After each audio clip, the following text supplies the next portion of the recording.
पश्चिम बंगाल में हिंसा लगातार बढ़ती जा रही। मुर्शिदाबाद में तोड़फोड़ हुई, आगजनी हुई, उपद्रवियों ने कई वाहनों में आग लगाई है। मुर्शिदाबाद में बीएसएफ ने मोर्चा संभाल लिया है।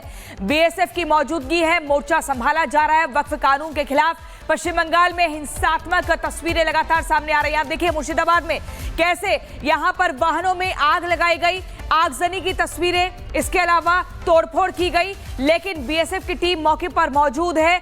वक्फ पर लगातार लड़ाई बढ़ती जा रही है, लेकिन कितने ये दंगाई हैं और कहां पर निकले हैं, ये एक बड़ा सवाल है।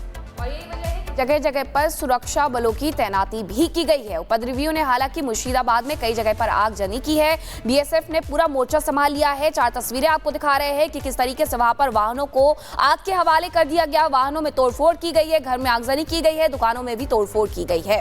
तो ये तस्वीर है जो कि पश्चिम बंगाल से निकल करके सामने आ रही है। और पश्चिम बंगाल की मुख्यमंत्री ममता बनर्जी लगातार ये कह रही हैं कि वो इस कानून को नहीं मानती हैं। दूसरी तरफ हिंसा भड़की हुई है और यही वजह है कि अब ऐसी तस्वीरें निकल करके सामने आ रही हैं कि तोड़फोड़ की जा रही है और खासकर हिंदुओं की दुकानों को निशाना बनाया जा रहा है। ये भी तस्वीर सामने आई थी कि देखिए अब जो है ये हिंसा और भड़कते जा रही है। गाड़ियों को आग के हवाले किया गया है, वाहनों में तोड़फोड़ कर दी गई है, जो घर है उन्हें भी नहीं बख्शा गया है, उनमें भी इसी तरीके से तोड़फोड़ की गई है, आगजनी की गई है, दुकानों को भी निशाना बनाया गया है। तो इस तरीके से वहां पर हिंसा को और ज्यादा भड़काने का काम किया जा रहा है। हालांकि पैरामिलिट्री फोर्सेस की तैनाती की गई है, बीएसएफ की तैनाती की गई है, पूरी स्थिति को संभालने की कोशिश की जा रही है। अब ये 3 तस्वीरें भी आपको दिखा रहे हैं।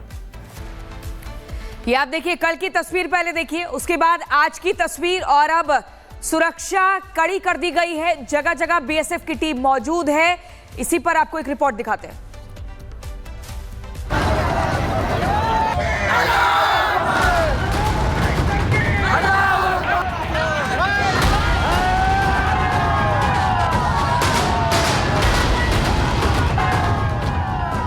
आप सोच रहे होंगे कि संसद से पास होकर बने वक्फ कानून का विरोध कुछ लोग क्यों कर रहे हैं?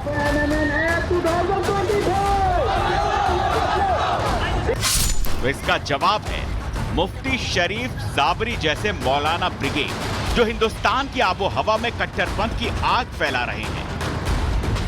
हमने 900 साल हुकूमत की, हम अगर लाइट नाश्ता भी लेते हैं, कौन सा वाला लाइट नाश्ता भी करते, तो भारत की सरजमीन पर एक भी गैर मुस्लिम न होता। अगर तुम मौजूद हो और असलियत के साथ हो तो ये हमारे इंसाफ की सबसे बड़ी दलील है। 50-50 मंदिरों की जमीन छीनी नहीं गई, बल्कि सैकड़ों मंदिरों को जगह दी गई है।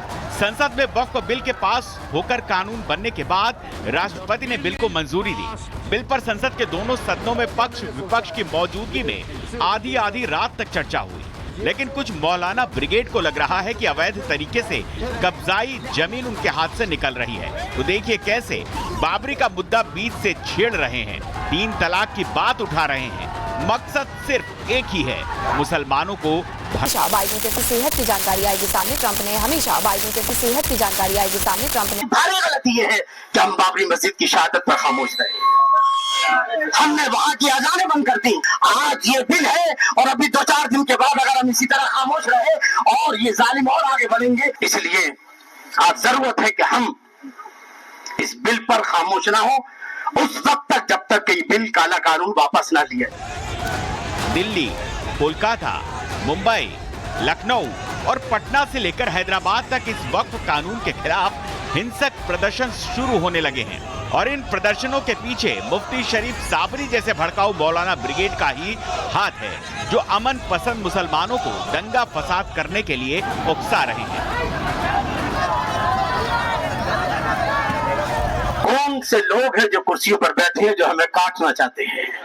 ये बिल बहाना है, ये बाबरी मस्जिद बहाना है, ये तलाक सलासा बहाना है। इन्हें सिर्फ मुसलमानों को काटना है या भारत से भगाना है। मुफ्ती शरीफ साबरी दलील दे रहे हैं कि वक्फ के नाम पर मंदिरों की जमीन नहीं छीनी गई, जबकि सच तो ये है कि तमिलनाडु के एक गांव तिरुचेंदुरई के 1500 साल पुराने चंद्रशेखर स्वामी मंदिर पर वक्फ ने दावा ठोक दिया, पूरे के पूरे गांव को वक्फ बोर्ड का बता दिया। और तो और प्रयागराज महाकुंभ की जमीन तक को वक्फ बोर्ड की जमीन बताने की साजिश रची गई। लेकिन मुफ्ती शरीफ साबरी मुसलमानों को भड़काने के लिए कह रहे हैं कि हम तो मंदिरों को जगह देते हैं। जिसने मंदिरों से जगह छीनी नहीं है, बल्कि सैकड़ों मंदिरों को जगह दी है।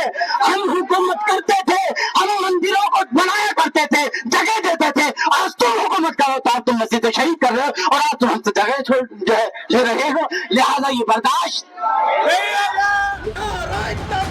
वक्फ बोर्ड को इसलिए बनाया गया था ताकि गरीब मुसलमानों की कुछ मदद हो सके, लेकिन गरीब मुसलमानों को मदद तो कुछ नहीं हुई, ऊपर से वक्फ बोर्ड में बैठे कुछ लोगों ने घोटाले पर घोटाले कर दिए।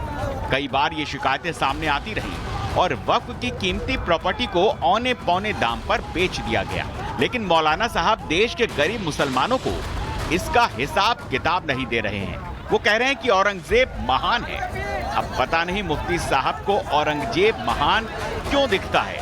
क्या इसलिए दिखता है कि उसने हिंदुओं पर जमकर अत्याचार किए, या फिर इसलिए दिखता है कि क्रूर औरंगजेब हिंदू धर्म को मिटाकर एक विशेष धर्म की जड़ें पूरे भारत में मजबूत करना चाहता था, या फिर इसलिए कि उसने मथुरा से लेकर काशी और सोमनाथ से लेकर उज्जैन तक के मंदिर तोड़वाए। वही औरंगजेब जिसके नाम से तुम्हें चिढ़ है, मैं कहता हूं तो आप अदालत कायम करो। मैं ये साबित करूंगा कि इस हिंदुस्तान को अगर महान भारत बनाया है तो अंग्रेज ने बनाया है। इस हिंदुस्तान को अगर सबसे मालदार मुल्क बनाया है तो अंग्रेज ने बनाया है। इस हिंदुस्तान को सबसे ज्यादा ताकतवर बनाया है तो अंग्रेज ने बनाया है। तुम अदालत कायम करो, ना कोई मुसलमान जज रहेगा, ना कोई हिंदू जज रहेगा, बल्कि ऐसे इंसान को जज बनाओ कि जो किसी का ना हो वो साबित करेगा इतिहास की रोशनी में कि जो अंग्रेज धोरण से वो है कि जिसने इस हिंदुस्तान को जमीन की पस्तियों से उठाकर आसमान की बुलंदी तक पहुंचाया है। कुछ लोग कितना भी भड़काएं, लेकिन मुसलमानों को यह समझना होगा कि ये वक्फ बोर्ड का मामला है, न मुसलमानों पर किसी का हमला। कुछ कट्टरपंथी मौलाना वक्फ कानून को मुसलमानों की आस्था से जोड़ना चाहते हैं। उनका मकसद है कि मुसलमान सड़कों पर उतरे, देश में तनाव पैदा हो और इन्हें इसका सियासी फायदा मिले। इसीलिए आम मुसलमानों को ये समझना चाहिए कि वक्फ कानून संसद में पास होकर बना है और इस कानून से उनकी निजी जमीन का कोई लेना देना नहीं। न उनकी प्रॉपर्टी छीनी जाएगी, न मस्जिदों को किसी तरह का कोई खतरा है। Bureau report, Republic Bharat. तो वक्फ संशोधन कानून देश भर में लागू होने के बाद से ही मध्य प्रदेश की मोहन सरकार फुल ऑन एक्शन मोड में है। वक्फ की हर संपत्ति के जांच भी के आदेश उनके द्वारा दिए जा चुके हैं, जिसके बाद से बुलडोजर एक्शन भी देखने को मिल रहा है और आलम यह है कि खुद ही अपनी संपत्ति गिराने का काम शुरू कर दिया गया है। देखिए,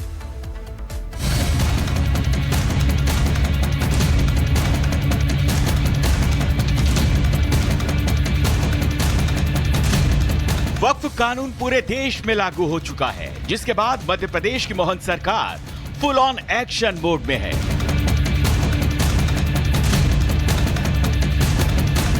मध्य प्रदेश सरकार अब करीब 2000 अवैध कब्जेदारियों को नोटिस भेजने की तैयारी में है। मध्य प्रदेश में वक्फ के पास 23,118 संपत्तियां हैं। 14,986 संपत्तियां सरकारी जांच के दायरे में है। भोपाल के 80 गांव की 750 से ज्यादा संपत्तियों की जांच